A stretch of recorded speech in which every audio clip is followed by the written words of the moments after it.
Hello dear friends, तो मैं हूं आदि। संस्कृति पीसीएस यूट्यूब चैनल पे आप सभी का स्वागत है। मैं हाजिर हूं एक नए विषय को लेकर के। आज हम पढ़ने वाले हैं, जब भी सुप्रीम कोर्ट में याचिका दायर की जाती है तो एक एडवोकेट होता है जिस पर यह सारा कार्यभार दिया जाता है।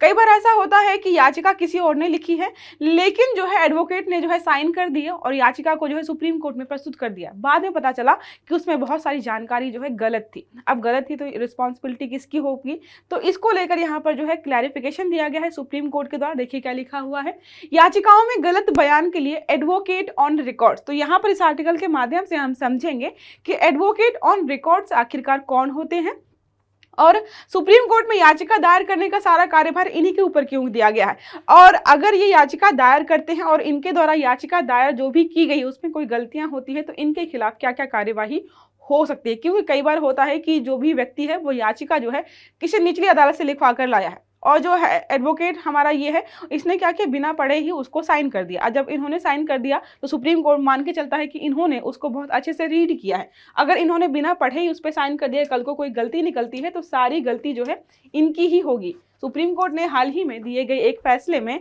एडवोकेट ऑन रिकॉर्ड्स AOR की जिम्मेदारी पर यहाँ पर जोर दिया है।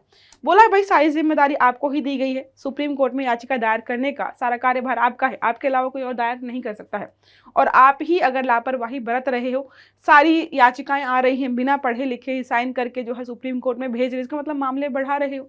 अगर 100 फाइल हैं, अगर आप ढंग से पढ़ो, आपको लगे 50 दायर करने लायक नहीं है, उस जो है वहीं बाहर ही जो है एक तरीके से निपट सकती हैं, तो सुप्रीम कोर्ट पर जो मामले दर्ज होते ही जा रहे हैं वो कम हो जाएंगे। आजकल आप देख रहे हो कोई भी व्यक्ति मुंह उठाता है और सुप्रीम कोर्ट में याचिका दायर कर देता है। मतलब कुछ भी लगे घर पे, मतलब छोटी छोटी समस्याओं को लेकर लोग सुप्रीम कोर्ट जा रहे हैं। तो ऐसी चीजें ना हो, इसलिए यहाँ पर जो है AOR पर जो है जिम्मेदारी थोड़ी बढ़ाई गई है।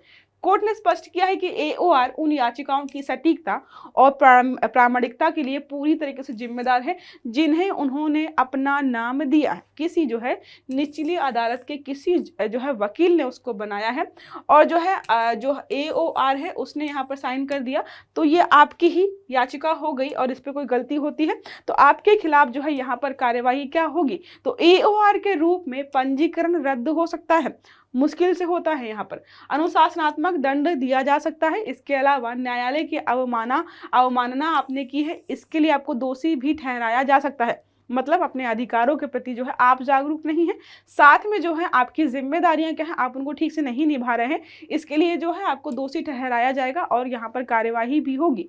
इसका मुख्य उद्देश्य यह सुनिश्चित करना है कि न्यायालय में प्रस्तुत याचिकाएं जो है सही तथ्यों के साथ आए।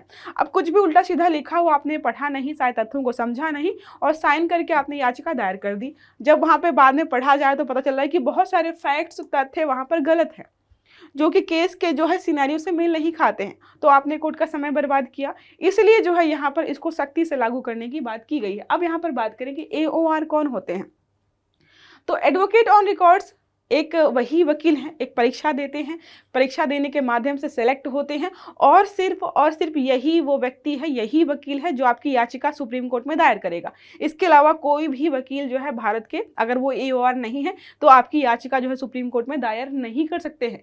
अधिकार किसी और को नहीं दिया गया है। उन अधिवक्ताओं को उपलब्ध होता है जिन्होंने सर्वोच्च न्यायालय द्वारा निर्धारित एक विशेष परीक्षा होती है उसको उत्तीर्ण करना बहुत जरूरी होता है। उसके अलावा जो है जिसका नाम जो है सर्वोच्च न्यायालय बार एसोसिएशन के अभिलेख में दर्ज होते हैं चीजें, उसके बाद ही कोई व्यक्ति AOR बनता है। अब बात करें बनने की प्रक्रिया क्या है, तो वकील के रूप में अगर आप यहाँ पे काम करें तो 4 वर्षों तक आपने किसी हाई कोर्ट में अभ्यास किया हो। इसके अलावा आपने जो AOR के रूप में 1 साल तक अप्रेंटिस, जिसको आप बोलते हो प्रशिक्षण लिया हो, ताकि आपको पता हो AOR के काम क्या है। सुप्रीम कोर्ट द्वारा आयोजित एडवोकेट ऑन रिकॉर्ड की परीक्षा भी उत्तीर्ण की हो। साथ में दिल्ली में आपका एक कार्यालय होना चाहिए। दिल्ली में क्यों, क्योंकि सुप्रीम कोर्ट हमारा दिल्ली में है, ठीक है, और जो है याचिका दायर करने वाला वकील जो है वो दिल्ली में ही रहेगा। आपका ऑफिस होना चाहिए ताकि भाई सुप्रीम कोर्ट कल को कोई आपको नोटिस वगैरह भेजे तो आपका एक पता तो हो कि हाँ यहाँ भेजना है। इसलिए इसके अलावा जो है बार एसोसिएशन जो हमारा सुप्रीम कोर्ट का है, नियमों का वो व्यक्ति पालन भी करता हो। अगर ये नहीं करेगा तो वो AOR के तहत नहीं आएगा। इसके अलावा जो है कार्य और जिम्मेदारियां क्या है, तो सर्वोच्च न्यायालय में जितनी भी याचिकाएं दायर होती हैं वो दायर करने का काम इसी का है। मुवक्किल की ओर से मामला दायर करना, साथ में आवश्यक दस्तावेज जो भी हैं उनको लिखित रूप से यहाँ पर जो है प्रस्तुत करने की जिम्मेदारी जो है सब इसी की होती है, AOR की ही होती है। तो जो आप सुप्रीम कोर्ट में 2 वकील लड़ रहे होते हैं ना, वो वकील जो आपको दिखाई देते हैं वो सारे AOR होते हैं, अच्छे खासी परीक्षा और जो है काफ़ी एक्सपीरियंस के बाद वहाँ पर पहुँचते हैं। किसी भी याचिका पर AOR का नाम, इसका मतलब जो है उसी की ही है और हस्ताक्षर होने चाहिए। अगर कोई याचिका सुप्रीम कोर्ट में जाती है उसमें किसी AOR के सिग्नेचर नहीं है तो उसको जो है याचिका नहीं माना जाएगा। मामले से संबंधित सभी कानूनी प्रक्रियाओं को पूरा करने और न्यायालय में संवाद के लिए इसकी जिम्मेदारी इसी की होती है। तो सारा काम झाम इन्हीं पे छोड़ा गया है और इनको जो है शुरुआती जो एक तरीके से शुरुआत जहाँ से हो रही है याचिका की वही गड़बड़ कर देंगे तो प्रॉब्लम हो जाएगी। यदि याचिकाओं में कोई गलत जानकारी है और जो है कोर्ट को पता चलता है तो AOR के खिलाफ यहाँ पर जो है कार्यवाही की जाएगी, उसी व्यक्ति को जो है दोषी ठहराया जाएगा और इसके कॉन्सिक्वेंसेस क्या हो सकते हैं वो आपको मैंने बता दिए हैं कि ऐसा करने पर जो है उसके खिलाफ क्या क्या कार्यवाही यहाँ होंगी, वो हमने ऑलरेडी पढ़ लिया है। अब AOR की विशेष भूमिका देखें तो सुप्रीम कोर्ट में सुनवाई के लिए आने वाले मामले आमतौर पर देशव्यापी महत्व के होते हैं, इसलिए कोर्ट ये सुनिश्चित करना चाहता है कि केवल कानूनी रूप से सही और गंभीर याचिकाएं ही आए। इसलिए जो एक स्पेशल यहाँ पे बैच बनाए जिसको हम बोले AOR, यही लोग यहाँ पर याचिका दायर करेंगे। सबको आज़ादी दे देंगे तो हर वकील लेकर घूमेगा कि आज की याचिका ये है, आज की याचिका ये है, और यहाँ पर गुणवत्ता और सत्यता सुनिश्चित की जा सके इसलिए भी इनको बिठाया गया है। AOR प्रणाली यह भी सुनिश्चित करती है कि अदालत के समक्ष प्रस्तुत याचिकाएं जो है कानूनी और प्रक्रियात्मक रूप से सही हो, उनमें कोई भी गड़बड़ यहाँ पर ना की गई हो।